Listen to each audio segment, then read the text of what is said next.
prírode sa skvapalňovanie, alebo inak povedané kondenzácia, vyskytuje v následovnom procese. Keď je teplý slnečný deň, z prírody sa odparuje veľa vody. Tá sa ešte neobjavuje vo forme viditeľnej pary, ale iba vo forme malých, voľným okom neviditeľných čiastočkách vody vo vzduchu.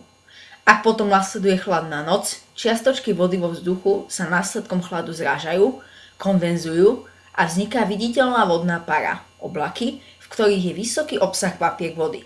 Zvyčajne potom nasledujúci deň prší. Ďalej tento jav môžeme vidieť napríklad na rose na listoch, ale iba v chladných podmienkach, keď dochádza k zráženiu vody.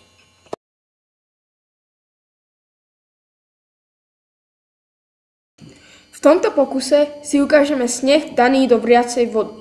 Sneh sa roztopí a odparí. Na sklenej pokrievke danej nad vodou so snehom môžeme vidieť rosu. A to preto, lebo odparený sneh sa kondenzuje na pokrievke s nižšou teplotou ako je on sám, to je para. A vznikajú viditeľné vodné časti, to je rosa.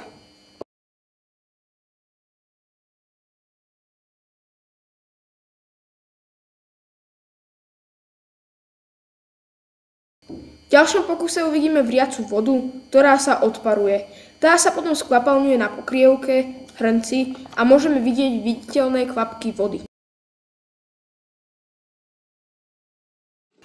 V nasledujúcej ukážke sa Pad a Mat pokúsia o výrobu alkoholu destiláciou. Destilácia je proces získania jednotlivých zložiek skvapalnej zmesi na základe odparovania a následného skvapalňovania. A tu môžete vidieť príklad destilácie alkoholu.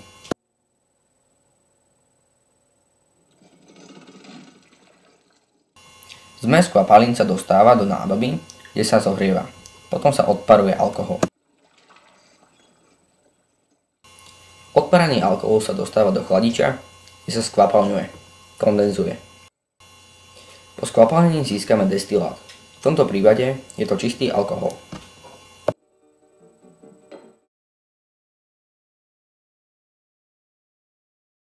Skvapalňovať sa dá nielen znížením teploty, ale aj zvýšením tlaku.